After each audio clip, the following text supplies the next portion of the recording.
മഹാഗുരുവിന്റെ പദാരവിന്ദങ്ങളിൽ പ്രണാമം. പുണ്യമായ ഈ ആശ്രമ മണ്ണിനെ തൊട്ട് വന്ദിക്കുന്നു. ഈ പുണ്യമായ ആശ്രമത്തിലെ നിന്ന് സംസാരിക്കാൻ ഒരവസരം കരഗതമായത് എൻ്റെ ജീവിതത്തിൻ്റെ ജന്മാന്തര സുഹൃതമായി കരുതുകയാണ്. പൂജനീയരായ സന്യാസി ശ്രേഷ്ഠന്മാർക്കും ഗുരുധർമ്മ പ്രചരണ സഭയുടെ സാന്നിധ്യം വഹിക്കുന്ന മഹത്തുക്കൾക്കും ഈ സത്സംഗത്തിൽ ഉപവിഷ്ടരായിരിക്കുന്ന ആത്മസ്വരൂപികളും ഗുരുഭക്തരുമായ എല്ലാവർക്കും എൻ്റെ വിനീതമായ നമസ്കാരം. അജയ് സാറ് മനസ്സുകൊണ്ട് എല്ലാവരും ആ ഒരു വൈബ്രേഷനിൽ ഇരിക്കുകയാണെന്ന് എനിക്കറിയാം. ഞാനും അങ്ങനെ തന്നെയാണ്.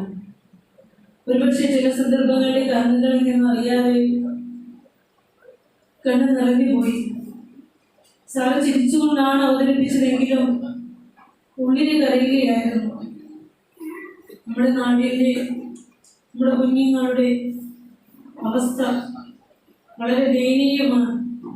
വളരെ ഭംഗിയായി സാർ അവതരിപ്പിച്ചു. അതിനുശേഷം സാർ പറഞ്ഞ ഓരോ വാക്കുകളും നമ്മുടെ നെഞ്ചിൽ തറയുന്നവയായിരുന്നു അല്ലേ. ഇന്ന് അയൽവക്കത്തെ വീട്ടിലാണെങ്കിൽ നാളെ നമ്മുടെ വീട്ടിൽ തന്നെ ആയിരിക്കും അത് എന്നുള്ളത് എല്ലാവരും വളരെ ശ്രദ്ധയോടെ തന്നെ കേൾക്കേണ്ട ഒരു വാചകവുമായിരുന്നു. എന്തായാലും ഗുരുധർമ്മത്തിന്റെ സമകാലിക പ്രസക്തി എന്നുള്ളതാണ് എനിക്ക് നൽകിയിരിക്കുന്ന വിഷയം. കലികാലത്തിന്റെ കാലലീലകൾ മുൻകൂട്ടി തന്നെ ദർശിച്ച ഋഷീശ്വരനാണ് ഗുരു. ആ കലികാല ലീലകളിലെ വിഷമിക്കുന്നത് മനുഷ്യൻ മാത്രമല്ല എന്നുകൂടെ അറിയണം. മറ്റ് ജീവജാലങ്ങളും കൂടെ ആ കലികാല ലീലകളിലെ പെട്ടുപോയിരിക്കുന്ന ഒരവസ്ഥ നമുക്ക് കാണാം. വനത്തിൽ നിന്ന് കാടിറങ്ങി, കാട്ടിൽ നിന്ന് നാടിറങ്ങി വരുന്ന വന്യമൃഗങ്ങൾ മറ്റുള്ളവരെ കൊല്ലുകയും സ്വയം അപകടത്തിൽ പെടുത്തുകയും ചെയ്തുകൊണ്ടിരിക്കുന്നത് നാം കാണുന്നു. വിശേഷ ബുദ്ധിയുണ്ട് എന്ന് കരുതുന്ന മനുഷ്യൻ അവന്റെ ബുദ്ധിയെ വികലമാക്കിയിട്ട് സ്വസഹോദരങ്ങളെ കൊന്നൊടുക്കുന്ന കാഴ്ച നാം ദിനം പ്രതി കണ്ടുകൊണ്ടിരിക്കുന്നു. ഏറ്റവും സുരക്ഷിതമെന്ന് കരുതുന്ന ഭൂമി പോലും, നാം അധിവസിക്കുന്ന ഭൂമി പോലും ഒരു സുപ്രഭാതത്തിൽ സംഹാര താണ്ഡവം ആടിയിട്ട് വയനാട് പോലെയുള്ള സ്ഥലങ്ങൾ നമ്മൾ കണ്ടതാണ് പെട്ടെന്നില്ലാതെയാവുന്നത്. അതാണ് പറഞ്ഞത്, കലികാലത്തിന്റെ കാലലീലകള് മുൻകൂട്ടി തന്നെ ദർശിച്ച ഋഷീശ്വരനാണ് ശ്രീനാരായണ ഗുരുദേവൻ.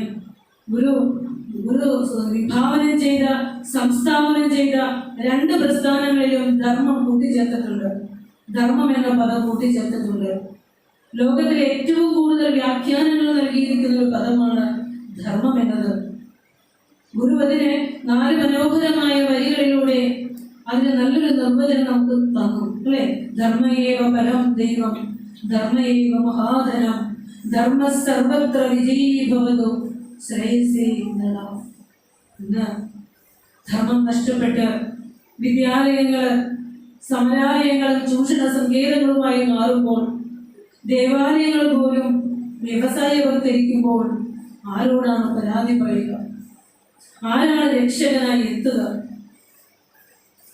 നമ്മൾ ഓരോരുത്തരും, ഈ ഇരിക്കുന്ന ഓരോരുത്തർക്കും ഒരു ചെറുതെങ്കിലും സമൂഹത്തിന്റെ നന്മയ്ക്ക് വേണ്ടി പകർത്താനായെങ്കിൽ ഈ സത്സംഗം എത്ര ശ്രേഷ്ഠമാകും എന്ന് ആഗ്രഹിച്ചു പോവുകയാണ്, ഗുരുവിനോട് പ്രാർത്ഥിച്ചു പോവുകയാണ്. കാരണം നമ്മൾ ആദ്യം പറഞ്ഞു കലികാലത്തിന്റെ കാലലീലകളെന്ന്. ആ കാലലീലകൾ മുൻകൂട്ടി തന്നെ ദർശിച്ചുകൊണ്ട് തന്നെയാണ് ഗുരു ദർശനമാലയിലെ തുടക്കം തന്നെ പറഞ്ഞു വെച്ചു.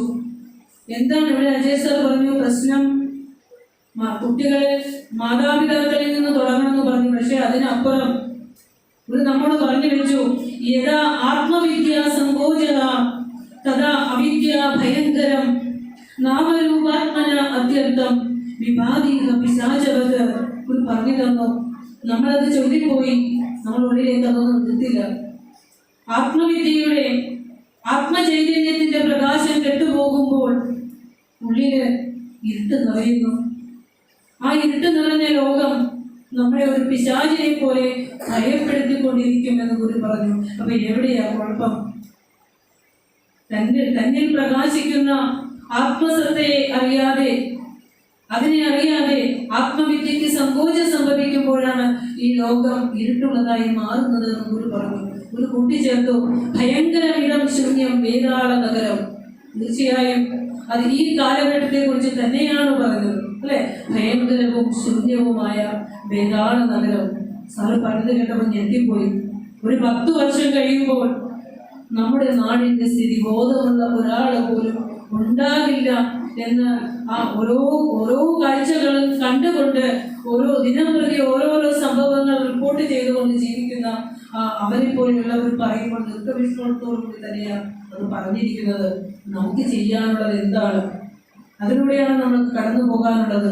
കാരണം ഗുരു നമ്മളോട് പറഞ്ഞു തന്നു, എന്താ പറയാ, ആത്മീയ അടിത്തറയിലുള്ള ഭൗതിക വിദ്യാഭ്യാസമാണ് കുഞ്ഞുങ്ങൾക്ക് കൊടുക്കേണ്ടത്. നമുക്കറിയാം, 10-29 വർഷത്തോളം വിദ്യാലയത്തിൽ കുട്ടികളെ പഠിപ്പിച്ച ഒരു അധ്യാപിക എന്ന നിലയിൽ എനിക്ക് പറയുവാനുള്ളത്, പണ്ടൊക്കെ നമ്മുടെ കുഞ്ഞു കുട്ടികൾ അമ്മയുടെ കയ്യിൽ തൂങ്ങിയിട്ട് നിരവധി ചോദ്യങ്ങൾ നമ്മളോട് ചോദിക്കുമായിരുന്നു. എന്തിനും ഏതിനും അമ്മ വേണമായിരുന്നു അവരുടെ ചോദ്യങ്ങൾക്ക് ഉത്തരം പറയുവാൻ, അല്ലെ? പൂവിനെ കുറിച്ചും പൂമ്പാറ്റയെ കുറിച്ചും പക്ഷിയെ കുറിച്ചും പറവയെ കുറിച്ചും ഒക്കെ നമ്മുടെ കുഞ്ഞുങ്ങൾ നമ്മളോട് ചോദ്യങ്ങൾ ചോദിക്കും. ഇന്ന് നമ്മുടെ കുഞ്ഞുങ്ങൾക്ക് അതിനൊന്നും സമയമില്ല. അവൻ തിരക്കിലാണ്, അവന്റെ മൊബൈലിൽ അവൻ തിരക്കിലാണ്. അവർക്കൊന്നുമേ ഇന്ന് അറിയേണ്ട കാര്യമില്ല. മുഖത്ത് നോക്കി സംസാരിക്കാൻ പോലും സമയമില്ല. ഒരു വീട്ടിൽ താമസിക്കുന്നവർ തന്നെ പല മുറികളിൽ ഒറ്റപ്പെട്ട് കഴിയുന്നത് പോലെ വല്ലാത്തൊരു ഭീകരമായ മൗനം നമ്മുടെയൊക്കെ വീടുകളിലുമൊക്കെ അവശേഷിക്കുന്നുണ്ട്. അവിടെ സംശയമൊന്നുമില്ല അതിൽ. അപ്പോൾ എനിക്ക് പറയാനുള്ളത്, സാറ് സൂചിപ്പിച്ച കുറെ കാര്യങ്ങൾ, സാറ് സൂചിപ്പിച്ചതിനപ്പുറം ഒരു കാര്യം, നമ്മുടെ കുഞ്ഞുങ്ങളെ ഇപ്പൊ പറഞ്ഞല്ലോ, വിദ്യാലയങ്ങളിൽ റാഗിങ്ങിന്റെ പേരിലും മറ്റു പല കാര്യങ്ങൾ മൂലവുമൊക്കെ കൊന്നെടുക്കുന്ന കുട്ടികളെ നമ്മൾ പറഞ്ഞു. എവിടെയാണ് ഇതിന് തുടക്കം? എവിടെയാ തുടക്കം? ആലോചിച്ചു നോക്കൂ. നമ്മുടെ കുഞ്ഞുങ്ങളുടെ മൊബൈലിലേക്ക് റീലോഡ് ചെയ്യപ്പെടുന്ന മൊബൈൽ ഗെയിമുകൾ, ആ വീഡിയോ ഗെയിമുകളിലൂടെ ദിനം പ്രതി കൊന്നും കൊല്ലിച്ച് മാർത്ത് ചിരിച്ച് കളിക്കുമ്പോൾ അവരറിയാതെ അവരുടെ മനസ്സിനെ വികൃതമാക്കിക്കൊണ്ടിരിക്കുകയാണ്. കൊല്ലാനും കൊല്ലിക്കാനും മടിയില്ലാത്ത പാറ പോലെ ഉറച്ച മനസ്സുള്ള ദുഷ്ട മനസ്സുകളാക്കി നമ്മുടെ കുഞ്ഞുങ്ങൾ മാറിക്കൊണ്ടിരിക്കുകയാണ്. അതുകൊണ്ട് തന്നെയാണ് അബാനൊക്കെ 2 മണിക്കൂർ കൊണ്ട് 5 പേരെ കൊല്ലാൻ സാധിച്ചുള്ളൂ. 1 മണിക്കൂർ കൊണ്ട് അവൻ എത്ര പേരെ കൊന്ന് രസിച്ച് കളിക്കുന്ന കുട്ടികളുണ്ട് നമ്മുടെ വീട്ടില്. ആലോചിച്ച് നോക്കൂ. എല്ലാം അടിസ്ഥാനം ഇത് തന്നെ. അതായത് കുഞ്ഞു മനസ്സുകളിലേക്ക് കൊടുക്കുന്ന വാസന അത് അവന്റെ ജീവിതമായി മാറുന്നു, അവന്റെ ജീവിത സംസ്കാരമായി മാറുന്നു. കൊല്ലാൻ മടിയില്ല.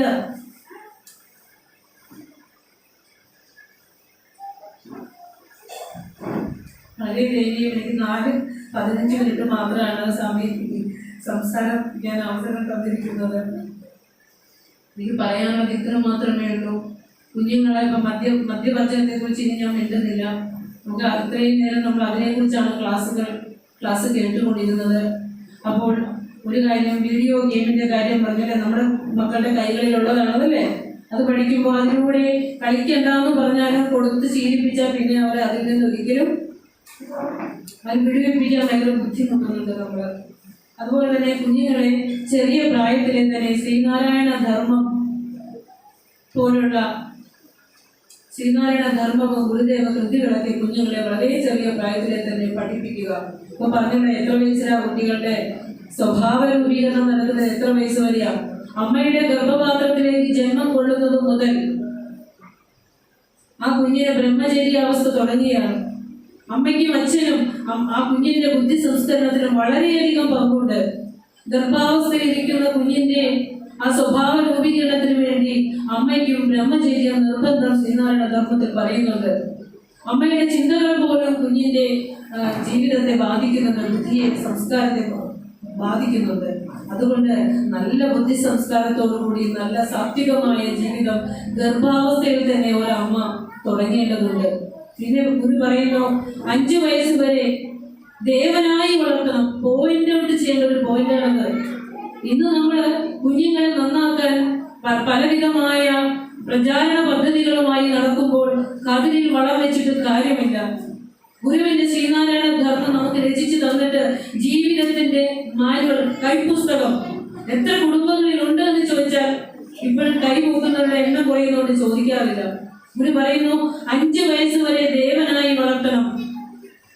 ഒരു കുഞ്ഞിന്റെ സ്വഭാവ രൂപീകരണത്തിന്റെ സമയം ഏകദേശം 5 വയസ്സ് വരെയാണെന്ന് ഗുരു നമ്മളോട് പറഞ്ഞിരിക്കുന്നു. ആ കാലഘട്ടത്തിനുള്ളിൽ കുഞ്ഞിനെ ശുചിത്വം പഠിപ്പിക്കാം, ഭക്തി പഠിപ്പിക്കാം, സാത്വികമായ ശീലങ്ങൾ പഠിപ്പിക്കാം, നമസ്കാരം പഠിപ്പിക്കാം. ഇതെല്ലാം പഠിപ്പിച്ച് വളരെ നല്ല രീതിയിൽ വളർത്തുന്ന ഒരു കുഞ്ഞ് ഏതെല്ലാം രീതിയിൽ അവനെ ചീത്തയാക്കാൻ സാഹചര്യങ്ങൾ വന്നാലും അതിൽ നിന്ന് ഉൾവിളി അവൻ ഉണ്ടാകുന്നതിൽ ഒരു സംശയമില്ല. ഓരോ പോലെയുള്ള പ്രാർത്ഥനകളിൽ ഒരു പഠിപ്പിച്ചു അല്ലെ, ഈലോ ജനവാദിന്ദ്രിയം ഏതെങ്കിലും ആലോചന കൂടാതെ അബദ്ധത്തിങ്കലണഞ്ഞാൻ ആലാക്കിലുടൻ സന്മതി തോന്നിക്കുകനിക്കൻ കോലത്തുകര കോവിലിൽ വാഴും പരമേശൻ. രാവിലെ 2 ഗുരുദർശന പഠന ക്ലാസ് കുട്ടികളുടെ എടുത്തപ്പോഴും കുട്ടികൾ വളരെ അത്ഭുതത്തോടു കൂടി പലതും കേൾക്കുമ്പോൾ അവരെ കണ്ണു നിറയുന്നുണ്ട്. ഇന്ന് ഞാൻ പഠിപ്പിച്ചത് ശ്രീനാരായണ ധർമ്മത്തിലെ മധ്യവർജനമാണ്. പലതും കേട്ട് കഴിഞ്ഞപ്പോൾ കുട്ടികളുടെ കണ്ണു നിറയുന്നുണ്ട് കുട്ടികളുടെ. അപ്പോൾ വളരെ ചെറിയ പ്രായത്തിലെ തന്നെ ഈ ഗുരുവിനെ പരിചയപ്പെടുത്തി കൊടുക്കൂ. നിങ്ങൾ പരിചയപ്പെടുത്തി കൊടുക്കൂ. ഗുരു തന്നതിനെ അവരിലേക്ക് കൊടുക്കൂ. അതിനാദ്യം പറഞ്ഞ പോലെ അച്ഛനമ്മമാർക്ക് ബോധവത്കരണം വേണം. ഗുരുദർശന പഠന ക്ലാസ്സുകളിലേക്ക് വിടാതെ നമ്മൾ ട്യൂഷൻ ഉണ്ട്, ഇൻസ്ട്രുമെന്റ് ഉണ്ട് എന്നൊക്കെ പറഞ്ഞ് പോകുമ്പോൾ ഇന്നത്തെ കാലഘട്ടത്തെ ഓർത്തു നോക്കൂ. ഇതൊന്നുമല്ല നമ്മുടെ കുഞ്ഞുങ്ങൾക്ക് കൊടുക്കേണ്ടത് ആധ്യാത്മികമായ വിദ്യ തന്നെയാണ്. അവനവനെ കുറിച്ച് അറിയാതെ, അവനവൻ ജീവിക്കുന്ന ഈ പ്രപഞ്ചത്തിലെ സകല വസ്തുക്കളും ഇരിക്കുന്ന ഈശ്വര ചൈതന്യത്തെ അറിയാതെ അവൻ എന്ത് വിദ്യ നേടിയിട്ട് എന്താ പ്രയോജനം? സത്യമാം അറിവാകുന്നുള്ള ശുദ്ധരൂപന്റെ സത്പദം തൊഴായിൽ വിദ്യ കൊണ്ട് എന്തിനുളവാകും പ്രയോജനം? നമ്മൾ എന്ത് ഭൗതിക വിദ്യ, മെറ്റീരിയൽ നോളജ് കുഞ്ഞുങ്ങൾക്ക് കൊടുത്താലും, എത്ര A+ നമ്മുടെ കലാലയങ്ങളിൽ നിന്ന് വാങ്ങിക്കൊടുത്താലും ജീവിതത്തിൽ A+ നമുക്ക് പോരാ. അതിന് ആധ്യാത്മികതയിൽ അധിഷ്ഠിതമായി നമ്മുടെ കുഞ്ഞുങ്ങളെ വളരെ ചെറിയ പ്രായത്തിൽ തന്നെ വളർത്താൻ സാധിക്കണം. ഒരു ചെറു കൈത്തിരി കത്തിച്ച് വെക്കാം ഞാൻ പെരുകുമീ ഇരുട്ടിൻ വനാന്തരത്തിൽ, അതിൽ നിന്ന് 1000 പൊൻദീപനാളങ്ങൾ ഉയരട്ടെ പെരുകട്ടെ പുണ്യദീപം. ഇവിടെ ഇരിക്കുന്ന ഓരോരുത്തരും ഒരു പൊൻദീപനാളമായി മാറണം. ആ തിരുവെട്ടത്തെ സമസ്തയിലേക്കും പകർന്നു കൊടുക്കാനായിട്ട് ഉള്ള ഒരു ഊർജം ഉണ്ടാകണം. നമ്മളോട് കുട്ടികൾ ഗുരു പറയുമ്പോൾ, കുട്ടികളെ കുറിച്ച് പറയുമ്പോൾ പറയും, വിദ്യാലയങ്ങളിൽ കുട്ടികളെ ത്യാഗം പഠിപ്പിക്കണം. ത്യാഗം വേണമെങ്കിൽ നല്ല ഉറച്ച മനസ്സ് വേണം. മറ്റുള്ളവർക്ക് വേണ്ടി പ്രവർത്തിക്കണമെങ്കിൽ ഉറപ്പുള്ള മനസ്സ് വേണമെന്ന് ഗുരു പറയും അല്ലെ. ഈ ത്യാഗബുദ്ധി ഉണ്ടാകണം. അതുപോലെ തന്നെ നേടുന്ന വിദ്യ സേവനമായി മാറണം. ധനം വിദ്യയാകും, വിദ്യ സേവനമാകണം. ഇതിനൊക്കെയുള്ള നല്ല നല്ല പാഠങ്ങൾ കുട്ടികൾക്ക് പറഞ്ഞു കൊടുക്കുക.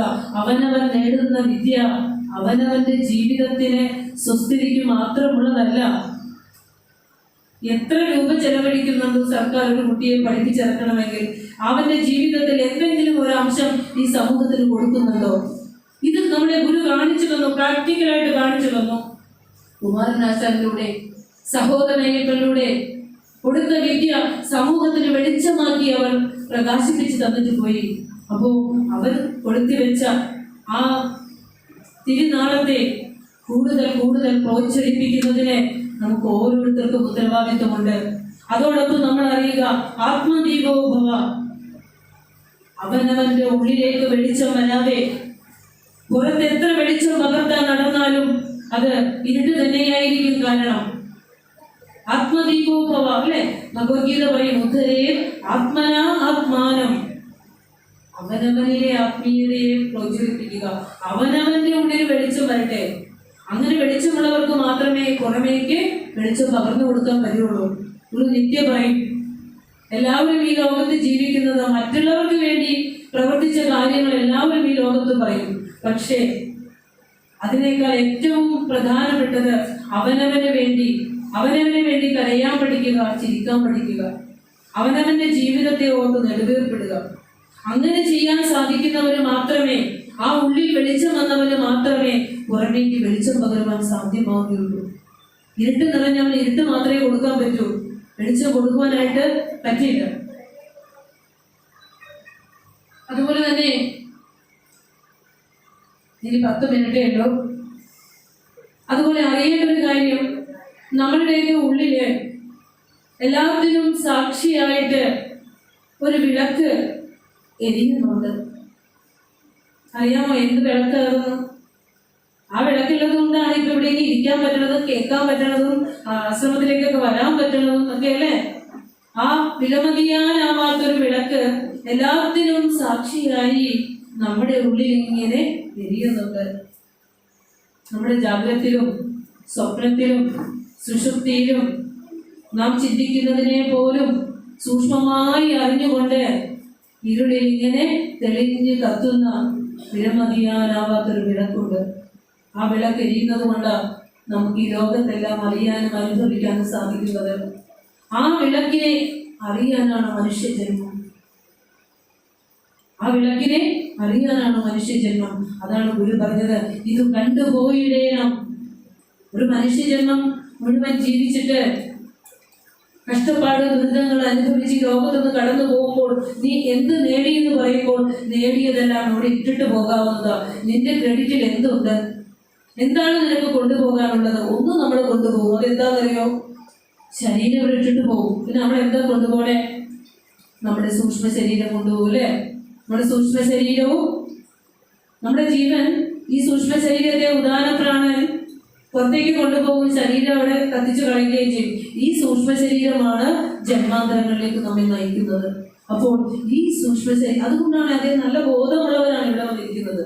ഈ സായാഹ്നത്തിലും ഇത്രയും കേട്ടിട്ടും എനിക്ക് വീണ്ടും വീണ്ടും കേൾക്കണം എന്ന് പറഞ്ഞ് ഈ ഗുരുസന്നിധിയിൽ ഈ പുണ്യമായ മണ്ണില് ഇങ്ങനെ ഇരിക്കണമെങ്കിൽ ഇത് മുജ്ജന്മത്തിൽ എവിടെയോ നമ്മൾ കേട്ടിട്ടുള്ളത് ബാക്കി കേൾക്കുന്നതാണ്. ഗുരു നമ്മളെ കൊണ്ട് പറയിപ്പിക്കുന്നതും കേൾപ്പിക്കുന്നതുമാണ്, സംശയമൊന്നുമില്ല. അപ്പൊ നമ്മുടെ ബുദ്ധിയെ, നമ്മുടെ സൂക്ഷ്മ ശരീരത്തെ ഒരു പറയില്ല, എന്റെ ബുദ്ധിയെ തെളിയിച്ച് നല്ല വഴിയെ കൊണ്ടുപോകുമോ? ഭൗതികതയുടെ വഴിയല്ല. കുട്ടികളെ നോക്കാൻ ഒരു ജന്മം കഴിയുന്നു, ഭർത്താവിനെ നോക്കാൻ വേണ്ടി ശരീരം ഒരു ജന്മം നമ്മൾ പാഴാക്കുമ്പോൾ നമ്മൾ അറിയുക, നീ നിനക്ക് വേണ്ടി എത്ര നാൾ ജീവിച്ചു, നിന്റെ ജന്മത്തിന്റെ ശ്രേഷ്ഠതയ്ക്ക് വേണ്ടി നീ എന്താണ് ചെയ്തത്? 0 ആണെങ്കിൽ മനുഷ്യജന്മം ഇനി കിട്ടിയിട്ട് കാര്യമില്ല അല്ലേ. അപ്പൊ ഇതറിയാതെ പോയാൽ ഉപനിഷത്ത് പറയും മഹതി വിനഷ്ടി, വലിയ നഷ്ടം തന്നെ. ഇതറിയാതെ പോയാൽ വലിയ നഷ്ടം തന്നെയാണ്. അപ്പോ നമ്മുടെ മനസ്സ്, ആ മനസ്സിനെ ഈശ്വരനിലേക്ക് അർപ്പിക്കുവാനായിട്ട് ആ കരുവിന് കണ്ണുകൾ 5 ഉള്ളടക്കി തെരുതെരെ വീണു വണങ്ങുവാനായിട്ട് ശക്തിയില്ലാത്തവരാണെങ്കിൽ പ്രണവമുണർന്ന് പിറപ്പൊഴിഞ്ഞ് വാഴുന്ന ആ മുനിയുടെ പാദങ്ങളിലേക്ക് മനസ്സർപ്പിച്ചുകൊണ്ട് യാചിക്കാം. ഗുരുവനുഗ്രഹേണൈവ പുമാൻ പൂർണ്ണ പ്രപഞ്ചത്തെ, ആ ഒരു മഹത്തായ ജ്ഞാനം നൽകി ഞങ്ങളെ അനുഗ്രഹിക്കണേ ഭഗവാനെ എന്ന് ആ ഗുരുവിനോട് നമുക്ക് പ്രാർത്ഥിക്കാം.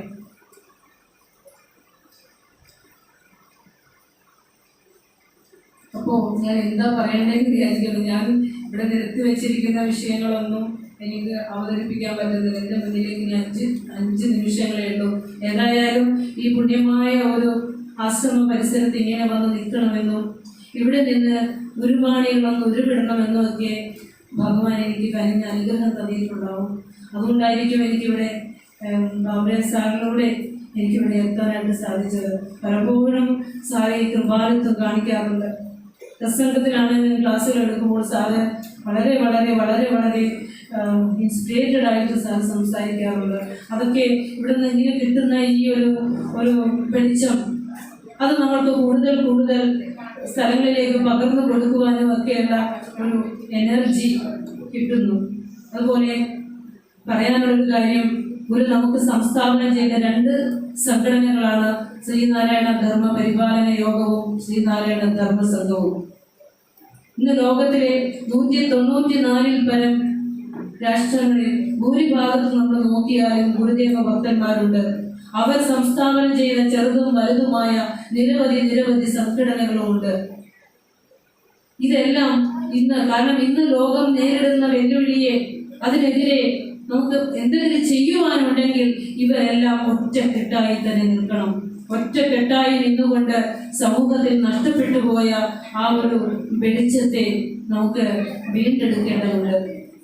കാരണം കൂർക്കഞ്ചേരിയിലെ അദ്വൈത ശ്രീനാരായണ ധർമ്മസംഘത്തിനെ തിരികൊളുത്തിയതിനു ശേഷം ആശ്രമധർമ്മങ്ങൾ എഴുതിയുണ്ടാക്കി. ഇത് ഗുരു തന്നെയാണ് ആശ്രമ നിയമങ്ങൾ എഴുതിയുണ്ടാക്കിയത്. അപ്പൊ ഗുരു തന്നെയാ പറഞ്ഞത്, അസ്യാ മായാന്തി ഏതേ സ്യുഹു സർവേ സോദര ബുദ്ധേഹ.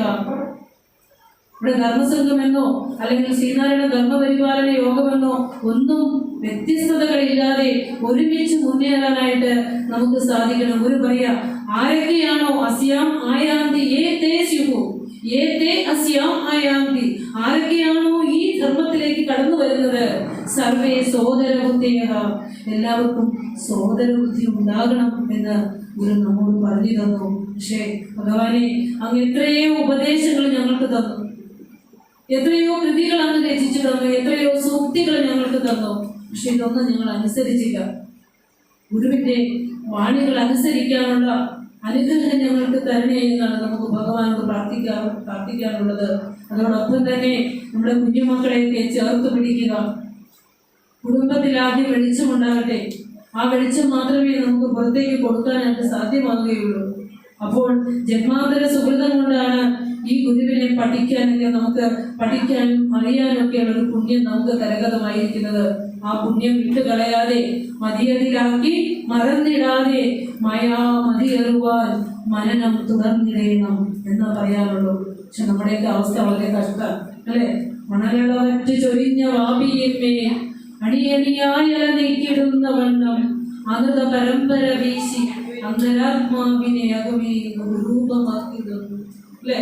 ഈ ലോകത്തെ ഇപ്പോൾ സാറ് പറഞ്ഞ പോലെ, അജയ് സാറ് പറഞ്ഞ പോലെ നിരവധിയായ കാഴ്ചകള് ഈ മനസ്സിനെ കലുഷിതമാക്കുമ്പോൾ, ബഹുരൂപമാക്കിടുമ്പോൾ ആ മനസ്സിനെ ഒന്ന് ഏകാഗ്രത തരുന്നതിന് വേണ്ടി ഈ മഹാഗുരുവിനോട് നമുക്ക് പ്രാർത്ഥിക്കാം.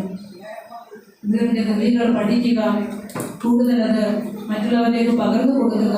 പിന്നെ പറയാനുള്ളത്, ഇനിയിപ്പോൾ ഏപ്രിൽ മെയ് മാസങ്ങൾ വരുന്നു. സംസാരിക്കരുത് കേട്ടോ, സംസാരിക്കരുത്. എനിക്ക് ക്ലാസ്സിലാണെങ്കിലും അങ്ങനെ നിർബന്ധമാണ്. കാരണം ഞാൻ 50 ഏപ്രിൽ മെയ് മാസങ്ങളിൽ കുട്ടികൾക്ക് വേനലവധി വരുമ്പോൾ വളരെ ശ്രദ്ധിക്കുക കുട്ടികളെ.